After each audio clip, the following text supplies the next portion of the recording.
Bonjour, bienvenue dans ce dernier module de débuter sur Windows 10. Aujourd'hui, nous allons parler sécurité. Donc, sécurité lorsque vous naviguez sur Internet, sécurité lorsque vous ouvrez votre boîte email, sécurité quand vous partagez des dossiers, quand vous téléchargez des logiciels ou lorsque vous échangez des photos avec d'autres personnes ou lorsque vous mettez une clé USB sur votre ordinateur. C'est important de savoir toutes les conséquences que peuvent avoir certaines habitudes que vous avez. Et il est bon de connaître les bonnes techniques, les bons usages à faire pour éviter d'être victime d'une cyberattaque. Tous les clients que j'accompagne ont cette première appréhension lorsqu'ils vont sur Internet. La plupart de mes clients n'achètent pas sur Internet à cause de ces problématiques en fait de sécurité. C'est un peu dommage parce que ça vous prive, en fait, ça les prive de beaucoup de choses. C'est vrai que, par exemple, de pouvoir faire ses courses en ligne, c'est quand même pratique. Surtout, on l'a vu lors du premier confinement, pour les personnes qui étaient à risque, c'était quand même un vrai plus de pouvoir commander en ligne et de se faire livrer ou de récupérer ses courses en drive. Mais parce qu'on entend beaucoup parler d'attaques, de vol de données, de piratage de sa carte bancaire, et bien en fait, j'ai beaucoup de personnes qui n'osent pas y aller. Et malheureusement, c'est vrai que l'actualité leur donne souvent raison. Les chiffres en fait de cyberattaques sont en nette progression. On le doit aussi au télétravail qui s'est énormément développé pendant la période des confinements. Et là, je vais vous partager en fait les dernières données que j'ai trouvées sur un site qui s'appelle cybermalveillance.fr. C'est un site que je vous conseille vraiment. Je vais vous partager mon écran pour vous le montrer. Voilà, c'est ce site-là. Vous voyez, cybermalveillance.gouv.fr. Donc, c'est vraiment un des réflexes que vous devez avoir lorsque vous avez un souci de sécurité. Bien sûr, si votre ordinateur est bloqué, il faudra vous connecter via un autre appareil pour pouvoir y avoir accès. Mais ce que je vais faire, c'est que je vais vous montrer en fait différentes fiches qui vont vous permettre d'avoir des bons réflexes. Et c'est vrai que les différents exercices que je vais vous donner vont vraiment avoir pour but de vous donner les bonnes habitudes. Donc, ce site-là, cybermalveillance.gouv.fr, a fait des statistiques en 2019. Je vais vous les montrer juste ici. Donc, ils ont eu en 2018 28 855 personnes en fait, qui ont fait appel à leur service pour pouvoir trouver des solutions, ou en tout cas pour porter plainte, parce qu'ils ont été victimes d'une attaque. Et ce chiffre est monté en 2019 à plus de 90 000. Donc, on voit que c'est pas, voilà, peut-être que parce qu'auparavant les gens ne faisaient pas en fait ces alertes-là. Donc, l'augmentation de ce chiffre peut être liée à ça, puisque lorsque vous mettez en place des nouveaux dispositifs, c'est vrai que c'est compliqué de comparer d'une année sur l'autre. Peut-être que ce sera intéressant d'avoir les chiffres de 2020 pour pouvoir vraiment comparer. Et là, vous avez en fait tous les types en fait de cyberattaques que vous pouvez rencontrer. Et vous voyez, la plus importante concerne le chantage à la webcam. Donc ça, je vais je l'expliquer ensuite. Les piratages de comptes, l'hameçonnage, le spam, les virus. Les plateformes qui se font passer pour des faux supports techniques. Ça aussi, c'est assez intéressant à connaître. Les rançongiciels, ou ce qu'on appelle aussi les ransomware en anglais. Donc l'idée en fait de cette vidéo, c'est de faire un espèce de tour d'horizon de tout ce que vous pouvez rencontrer comme cyberattaques sur Internet et surtout de bien les identifier. Dans les vidéos suivantes, on verra plutôt à quoi ça ressemble vraiment au réel dans des échanges de mails ou dans des captures d'écran que je vous aurais préparées. Et ensuite, on verra bien sûr comment sont protégés, comment sécuriser ses mots de passe. Et la dernière vidéo aura pour thème en fait les sauvegardes, parce qu'effectivement, on peut quand même, malgré toutes les bonnes procédures qu'on va mettre en place, être un jour ou l'autre attaqué. Eh bien, ces attaques auront moins de conséquences pour vous si vous avez pris l'habitude en fait de faire des sauvegardes régulières de vos données, de vos photos, de vos documents. Donc, on va commencer par parler du chantage à la webcam.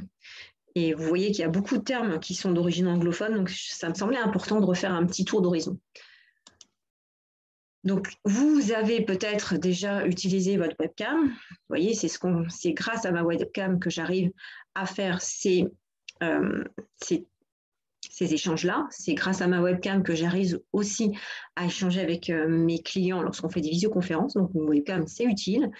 Mais lorsque vous ne l'utilisez pas, il faut prendre l'habitude de masquer l'œil de la caméra avec un petit autocollant ou un petit scotch opaque qui permet en fait de ne pas être vu lorsqu'on ne souhaite pas l'être. Il y a des pirates qui sont très, très bons et qui arrivent à prendre à distance le contrôle de votre ordinateur et ils peuvent, de ce fait-là, enregistrer des images à votre insu. Et là, dans le cadre du chantage à la webcam, c'est que le pirate va vous dire qu'il l'a piraté et il va commencer à vous dire qu'il sait que vous avez, par exemple, assez dur, mais peut-être visité des sites pornographiques et qu'il a des images compromettantes et que si vous ne payez pas une rançon, ces images compromettantes, il va les diffuser. Donc, le pirate va jouer sur cette corde-là en essayant de vous faire payer, parce que c'est vraiment son objectif, hein, c'est vous faire peur et surtout, c'est de prendre de l'argent au passage. Donc, dans chaque fiche réflexe, vous voyez ces fiches-là, chaque fiche, je vais vous les télécharger dans l'onglet ressources de la leçon. Donc, vous pourrez les récupérer ou sinon, voilà, il vous suffira d'aller sur le site cybermalveillance.gouv.fr pour les récupérer. Vous les verrez, elles sont classées par type de menace. Donc, quand vous cliquez, par exemple, sur l'onglet chantage à la webcam, vous avez tout le descriptif et en bas du descriptif, vous avez le document à télécharger. Mais quoi qu'il arrive, je vous les mettrai en pièces jointes dans les ressources de la leçon. Donc, sur chaque fiche, vous aurez ce que vous devez mettre en place si vous êtes victime de ce genre de chantage. Donc, c'est vrai que là, quand on vous dit ne paniquez pas, c'est vrai que ça peut faire peur parce que tout de suite, c'est le premier réflexe qu'on va avoir. On n'a pas envie, effectivement, d'avoir des images de soi compromettantes qui sont en train de circuler sur le net. On tient quand même à ses réputations. Mais, vous voyez, ça fait partie des genres de conseils qu'on va vous donner. Et le conseil le plus important, effectivement, c'est de ne pas payer. Parce qu'après, vous rentrez dans un système où vous êtes reconnu comme un bon payeur. Donc, c'est vraiment la chose à ne pas faire.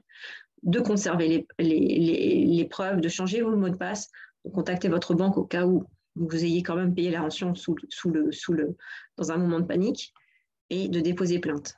Donc là, vous voyez, dans les chiffres qu'on a vus tout à l'heure, il y a quand même 90 000 personnes qui ont été victimes d'une cyberattaque et dans les 90 000, il y en a 38% qui ont été victimes d'un chantage à la webcam. Donc ça peut arriver à tout le monde. Donc il faut aussi un petit peu prendre ça, avec un peu de recul en se disant, voilà, je ne suis pas bête, je n'ai pas fait de bêtises, voilà, j'ai peut-être été inattentif, j'ai peut-être été imprudent, mais ça arrive à beaucoup de personnes. Et ça s'est tellement démultiplié en ce moment voilà, il faut dédramatiser un petit peu ça. Donc, toute cette fiche-là vous donne les bons réflexes à avoir. Voilà. Et là, vous avez à chaque fois la façon dont c'est puni par la loi. Donc, c'est quand même puni l'extorsion de fonds, 7 ans d'emprisonnement et 100 000 € d'amende. Donc, c'est peut-être des choses aussi qui sont importantes à dire si vous échangez avec le pirate en question. La deuxième cause, donc là, vous voyez, on était sur le chantage à la webcam, et ce qui arrive en deuxième position, c'est le piratage de compte. Donc, vous avez aussi, de la même façon, la fiche piratage de compte qui vous explique à quoi ça correspond. Donc, c'est la prise de contrôle par un individu malveillant de votre compte. Donc, ça peut être un compte de messagerie. Ça peut être votre compte Facebook ou votre compte Twitter ou votre compte Instagram, ou ça peut éventuellement, si vous êtes propriétaire d'une plateforme de commerce en ligne, voilà, on peut aussi avoir affaire à quelqu'un qui va prendre la main en fait sur votre plateforme. Donc, ce qu'il faut savoir, c'est qu'en général, ces pirates-là, ils ont eu accès à votre compte ou à votre messagerie ou à votre réseau social parce que vous avez peut-être un mot de passe trop simple, ou parce que vous allez avoir un seul mot de passe pour beaucoup de sites différents, beaucoup d'accès différents. Donc, il suffit qu'un seul site ait été piraté pour qu'ensuite, par cascade, le pirate arrive jusqu'à votre messagerie. Donc là, si on peut retenir une bonne pratique à avoir, c'est un site internet un mot de passe et de le changer à chaque fois que vous changez de type de site ou de type d'accès, de compte client. Pensez vraiment à varier vos mots de passe par chaque fois que vous changez de site et aussi à les changer régulièrement, à ne pas les associer au nom de votre animal familier ou à mettre votre date de naissance ou le code postal de votre ville. Essayez vraiment d'avoir des mots de passe assez sécurisés et ça, on le verra dans une des leçons de ce module-là. Donc, le mot de passe trop simple, le mot de passe qu'on utilise pour tous les sites auxquels vous avez accès. Et aussi, il y a la technique de hameçonnage qu'on va avoir justement dans le module suivant, dans la fiche suivante, ce qu'on appelle aussi le phishing. Et c'est grâce en fait à ces techniques-là que la personne va rentrer en fait sur votre compte. Donc là, à chaque fois, on vous explique comment faire lorsque vous en êtes victime. Il faut, par exemple, contacter le service concerné pour signaler le piratage. Il faut aussi penser à changer tout de suite votre mot de passe. Et vous avez ici toutes les bonnes pratiques à suivre. Bien sûr, lorsque c'est votre boîte mail qui a été piratée, contactez toutes les personnes qui ont accès à votre boîte mail, vos amis, votre famille, vos contacts professionnels. Vous les contactez par SMS, puisque là, il y a le risque, c'est que votre messagerie, vous ne puissiez plus y avoir accès. Et contactez-les pour pouvoir les prévenir que s'ils reçoivent un message de votre part avec une pièce jointe, surtout, il ne faut pas qu'ils l'ouvrent. Parce que sinon, le risque après, c'est que le virus, ce piratage de compte-là, en fait, se démultiplie un petit peu partout. Voilà. Et si vous avez la possibilité de vous reconnecter sur votre messagerie, changez tout de suite les mots de passe et allez voir quels mails ont été envoyés, soi-disant en votre nom. Parce que si c'est par exemple pour faire une commande sur laredoute.fr et que voilà, on débite votre compte, ça sera fait en votre nom. Donc c'est vraiment là où il faut vraiment faire attention. Donc ensuite, on arrive donc à cette fameuse technique qui s'appelle le hameçonnage. On l'appelle aussi beaucoup phishing. C'est le terme anglophone qui est souvent utilisé. Donc ça, c'est une technique en fait qui est assez perverse en fait. Elle vous fait croire que vous recevez un mail d'un tiers de confiance. Donc ce mail, ça peut être votre banque, ça peut être votre fournisseur d'énergie, ça peut être votre opérateur téléphonique, ça peut être un site institutionnel, la caisse primaire d'assurance maladie. Voilà, vous voyez un petit peu l'idée.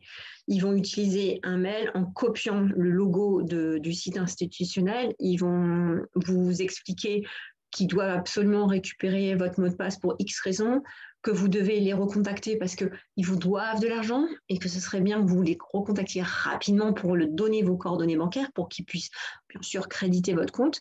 Donc en fait, ils utilisent comme un paravent qui ressemble en fait, c'est un peu comme cette fameuse publicité, on croit que c'est une certaine boisson, mais ce n'est pas la boisson. Là, c'est la même chose. C'est-à-dire que vraiment, le pirate, il va se faire passer en fait pour quelqu'un d'autre pour pouvoir vous prendre en fait vos coordonnées bancaires. Le but, c'est vraiment ça. C'est soit de récupérer vos coordonnées bancaires pour pouvoir après les utiliser pour vous prendre de l'argent, soit ça va être récupérer des mots de passe ou des données personnelles, où là, éventuellement, il peut y avoir de l'usurpation d'identité. Donc, forcément, de la même façon, vous trouverez ici, quand vous descendez sur la fiche, toutes les choses qu'il faut faire. Et vous remarquerez, quand je vais passer d'une fiche à l'autre, que c'est souvent les mêmes techniques. Là, il y a la partie opposition auprès de votre organisme bancaire si vous pensez que vos données bancaires ont été volées. On dépose plainte, on change les mots de passe. Si c'est par un spam, on va le signaler sur signal-spam.fr, donc je vous montrerai tout à l'heure. Si c'est c'est plutôt à cause en fait d'une adresse de site d'hameçonnage, là vous avez aussi la possibilité de le signaler pour pouvoir faire remonter cette information-là au gouvernement et qu'ils puissent éventuellement prendre des mesures contre ce type d'arnaque sur Internet. Et vous avez aussi des numéros verts qui peuvent aussi vous donner des conseils. Donc là, on est sur des amendes du type de 375 000 € d'amende. Donc on est toujours sur de l'extorsion de fonds de toute manière. Si jamais vous recevez un mail de votre banque, par exemple, ou de la CPM, par exemple, vous avez un doute, vraiment, prenez ces 2-3 minutes pour dire, est-ce que c'est normal? Est-ce que ma banque a l'habitude de me demander ce genre de choses? Prenez vraiment 2 petites minutes avant d'avoir ce réflexe de répondre par mail et prenez votre téléphone, appelez votre conseiller, appelez la sécurité sociale et vérifiez ces données. Ma mère a été victime il y a 3 jours en fait d'une arnaque en fait pour l'aménagement de l'habitat. Elle avait fait son dossier à l'assurance retraite et en fait, c'est une personne qui soi-disant appelait de la part d'Action Logement, qui est un autre aussi organisme qui propose ce genre de choses, qui lui a dit, bon, c'est très bien, madame Intel, nous allons intervenir chez vous, on va prendre les mesures, on va voir tout ça avec vous. Et en fait, lorsque moi j'ai appelé Action Logement, ils m'ont bien confirmé que ma mère n'avait aucun dossier d'ouvert. Donc, c'est des personnes en fait qui utilisent ces supports-là pour se faire passer pour quelqu'un d'autre. Et une fois arrivé sur place, vous n'êtes pas à l'abri qu'on ne prenne pas votre sac à main ou qu'on vous vole vos bijoux, parce qu'une fois que les gens sont rentrés chez vous, c'est difficile en fait de savoir ce qu'ils vont faire, ou de vous faire signer un devis qui, là, vous engage financièrement.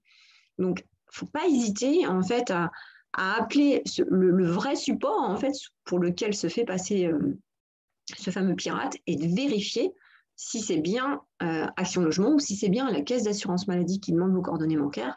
Ça vous permet déjà de couper tout de suite en fait court à cette chaîne en fait de cyberattaque. Donc ensuite, on était, vous voyez, toujours piratage de compte, hameçonnage. Là, on va arriver sur les spams. Qu'est-ce qu'un spam? Ça, on entend beaucoup parler parce que ça fait partie des dossiers en fait, que vous avez sur votre boîte mail. Ah oui, là, voilà. Les spams, je me trompe. Voilà, c'est ici. Donc là, c'est ce fameux site dont on parlait à l'instant, signal-spam.fr. Donc ce site-là, il est en corrélation avec la CNIL, qui est cet organisme qui est là pour vérifier et pour garder la sécurité sur Internet et respecter vos libertés, surtout. Donc là, vous avez plusieurs vidéos en fait, que vous pourrez aller voir. Je vous mettrai de toute manière le lien dans les ressources. Et donc, dans ces vidéos-là, on vous explique ce que c'est qu'un spam. C'est vraiment ces petites choses en fait, qui pourrissent un petit peu votre boîte mail. C'est des messages en fait, commerciaux non sollicités. Et vous pouvez en recevoir vraiment plusieurs tous les jours. C'est un peu comme ces appels, comme le démarchage téléphonique. En fait, ça revient à peu près à ça. C'est des appels que vous ne sollicitez pas. Et ben, un spam, c'est un message par mail que vous n'avez pas sollicité. Donc souvent, en fait, on vous les a tirés, entre guillemets, lorsque vous êtes sur des sites internet qui vont repérer ce que vous regardez. Ce que, par exemple, si vous allez regarder différents voyages autour, par exemple, si vous avez une idée de voyage autour de Florence, vous allez aller en Italie, vous allez donc visiter plusieurs sites, vous allez regarder Air France, vous allez regarder des agences de voyage. Les cookies qui sont en train d'alimenter ces sites-là, parfois en fait aussi nourrissent parfois ce genre de spam. Et bon, parfois c'est juste des messages commerciaux, c'est juste de la publicité comme celle que vous pourriez avoir dans votre boîte à lettres. Mais malheureusement, parfois, et c'est quand même dans 75% des cas, ça amène en fait plutôt des procédures d'abus, de la prospection commerciale vraiment poussée. Donc, un spam peut véhiculer aussi des techniques d'hameçonnage et des virus qu'on va voir juste après. Donc, c'est vrai qu'il faut en avoir vraiment conscience. Quand vous avez un doute sur un email et surtout quand votre boîte mail, vous l'a déjà classé en spam, regardez bien avant de cliquer dessus. C'est vraiment important parce que sinon, après, une fois que vous avez cliqué dessus, vous l'ouvrez, et pire encore, quand vous avez une pièce jointe vraiment douteuse et que vous cliquez dessus, là, vous prenez vraiment le risque en fait d'avoir ce virus, par exemple, qui s'installe sur votre ordinateur. Donc, on parle de virus. Et donc là, je vous ai montré ce site-là parce que je voulais vous faire un petit tour du monde des virus informatiques qui peuvent circuler. Qu'est-ce que c'est qu'un virus? C'est un programme informatique qui va comme un virus organique, qui se diffuse entre différents ordinateurs, comme une chaîne en fait de contamination. Ça peut aussi bien pirater les téléphones portables, les smartphones, les tablettes, les ordinateurs. C'est vraiment quelque chose de très contaminant. Et l'objectif en fait d'un virus, c'est parfois juste purement ralentir en fait un système d'exploitation. ou le détruire carrément. Comme ça, voilà, bon, ils s'amusent en fait à pourrir en fait les systèmes informatiques qui contaminent. Parfois aussi, c'est aussi pour faire de l'extorsion d'argent. Donc ça, vous avez des signaux avant-coureurs en fait quand votre ordinateur est très très lent, mais brutalement lent, parce que moi j'ai des élèves qui ont des ordinateurs qui sont assez anciens, qui ont peut-être 5-6 ans, qui sont sur Windows 7 et pas sur Windows 10. Donc parfois c'est normal que ces ordinateurs-là soient un peu plus longs que l'ordinateur qui est tout récent. Donc il ne faut pas non plus s'inquiéter outre mesure. Mais quand tout d'un coup, votre ordinateur qui fonctionnait très bien la semaine dernière, tout d'un coup, se met vraiment à très, très long, qu'à chaque fois que vous lancez un site Internet, ça prend vraiment une éternité pour ouvrir le site, que vous avez du mal à aller d'un site à l'autre, ça doit être un signe. C'est quelque part, c'est qu'il y a peut-être quelque chose où vous avez peut-être attrapé un virus. Quand vous n'arrivez pas à faire certaines actions, quand vous avez des fenêtres qui s'ouvrent sur votre ordinateur, des fenêtres que vous n'avez pas sollicitées, ou des petites boîtes de dialogue avec des textes qui commencent à s'écrire automatiquement, ou des sites, tout d'un coup, là, vous avez un site Internet qui s'ouvre. Là, c'est pas bon signe. Vous risquez d'avoir eu un virus sur votre ordinateur. Donc là, c'est pareil, il y a toujours ces techniques qu'on verra dans les leçons suivantes. Il faut avoir un bon antivirus, il faut laisser les mises à jour de votre système d'exploitation se faire. Donc quand, par exemple, Windows, quand vous essayez de l'éteindre, qui vous dit mise à jour à faire, laissez les mises à jour se faire et ensuite votre ordinateur, vous l'arrêterez. Donc il y a des petites choses comme ça à savoir. Il y a vraiment des bons réflexes à avoir. Faites attention aux clés USB. C'est surtout lorsque vous ne savez pas trop à qui elle appartient, par quel type d'ordinateur elle est passée. Les clés USB, par exemple, ce sont des choses qui sont bannies dans les entreprises parce que c'est souvent par les clés USB qu'arrivent les virus, parce que dans les ordinateurs à la maison, à domicile, on ne fait pas forcément attention. On arrive avec la petite clé USB parce qu'on a un dossier à venir récupérer, et puis là, on infecte tous les ordinateurs dans l'entreprise. Ça fait partie des choses auxquelles il faut faire attention. Et parfois, effectivement, lorsqu'on va télécharger des fichiers sur certains sites, voilà, parfois, c'est des téléchargements qui sont à éviter parce que vous pouvez télécharger autre chose que le fichier que vous souhaitiez. Donc, par exemple, si vous voulez télécharger OpenOffice, il faut aller sur le site d'OpenOffice et pas passer par des sites tiers. Ça, c'est aussi une bonne chose à savoir. Donc là, ensuite, on va continuer. Donc, on est arrivé au niveau du virus. Et donc là, on va passer sur les faux supports techniques. Voilà, qui sont là.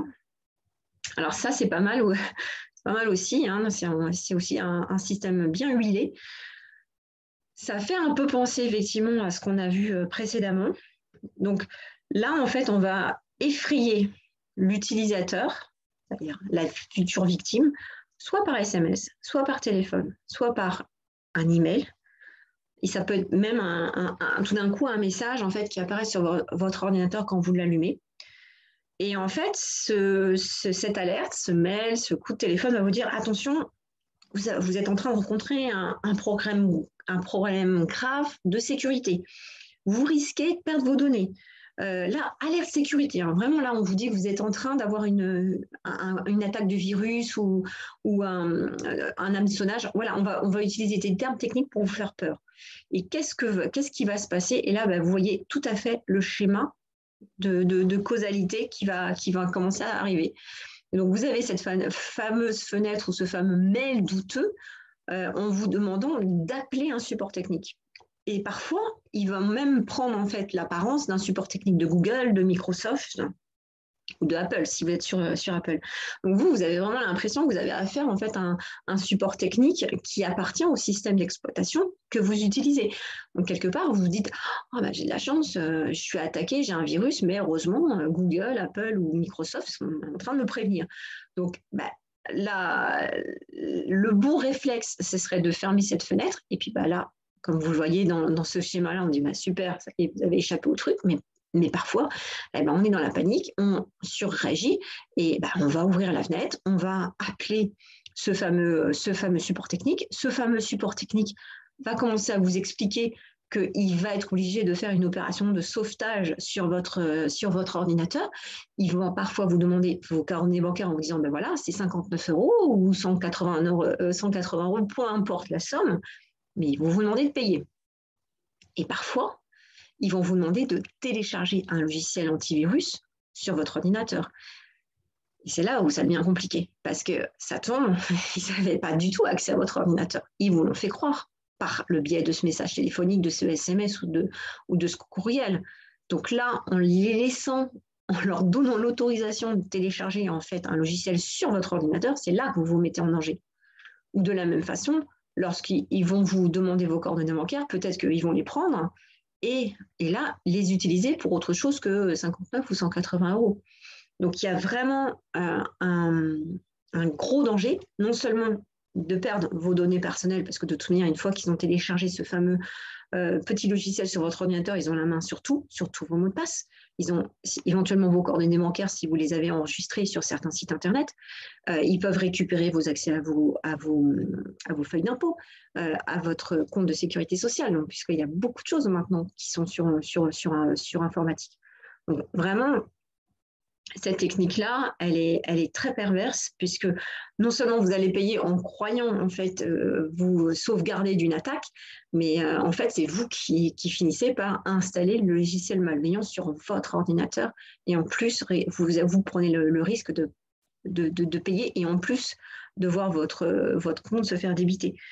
Donc c'est arrivé à une de mes clientes, elle a perdu de l'argent et elle a perdu son ordinateur. Donc vraiment, il faut avoir ces bons réflexes-là. Et vous voyez, le bon réflexe dans ce cas particulier, c'est tout de suite fermer la fenêtre et de ne pas appeler. Et après, par contre, peut-être de signaler cet incident donc sur le site de cybermalveillance.gouv.fr. Parce que la plupart du temps, voilà, ils vous menacent en fait de supprimer, de divulguer des informations confidentielles. Mais si vous n'avez pas téléchargé ce fameux logiciel, vraiment, il y a moins de risques. Et on va terminer cette vidéo qui est assez longue. Je suis désolée, mais c'est vrai qu'il pour avoir des menaces, il y en a quand même beaucoup. Et là, on est sur les rançongiciels. Qu'est-ce que c'est que ça encore? Ça s'appelle aussi ransomware.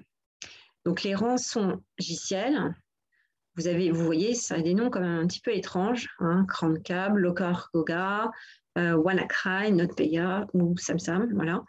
Donc en fait, qu'est-ce que c'est encore ce style d'attaque? C'est des logiciels malveillants qui bloquent l'accès à votre ordinateur. Et on vous demande une rançon, en fait, pour pouvoir récupérer l'accès à vos données.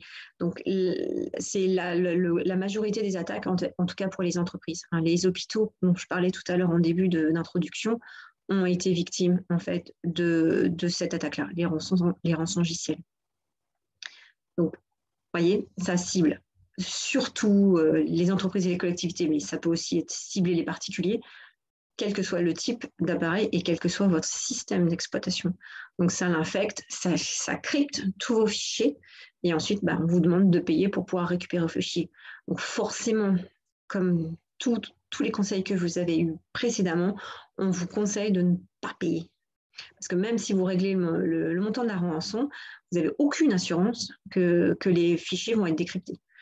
C'est là où la sauvegarde peut vraiment être utile pour vous. Parce que si vous êtes victime de ce genre en fait, de rançon, peu importe, vous avez tout sur votre sauvegarde. Donc, OK, vous allez perdre peut-être vos photos, les dernières choses que vous avez en fait enregistrées sur votre ordinateur. Mais si vous avez une sauvegarde qui date d'il y a 3 semaines, vous avez la totalité de vos données qui sont dans un disque dur externe et qui, elles, n'ont pas pu être attaquées. Donc, ne payez pas. Surtout, vous ne payez pas.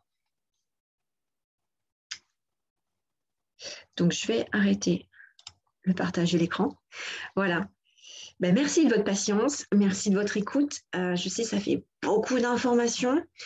Ça fait peur aussi, hein, parce qu'on se dit qu'il y a quand même une multitude de menaces. Hein, et quand on sait que parmi, effectivement, les attaques, que le nombre en fait, de menaces et de victimes qu'ont eu cybermalveillance.gouv.fr, on se dit que ça fait quand même beaucoup de personnes qui ont connu ces risques-là et qu'il y en a peut-être encore beaucoup d'autres qui, elles, n'ont pas osé porter plainte. Donc, ça donne une idée d'avoir effectivement un pirate, comme je disais tout à l'heure, qui est derrière chaque mail ou chaque site internet que vous allez visiter.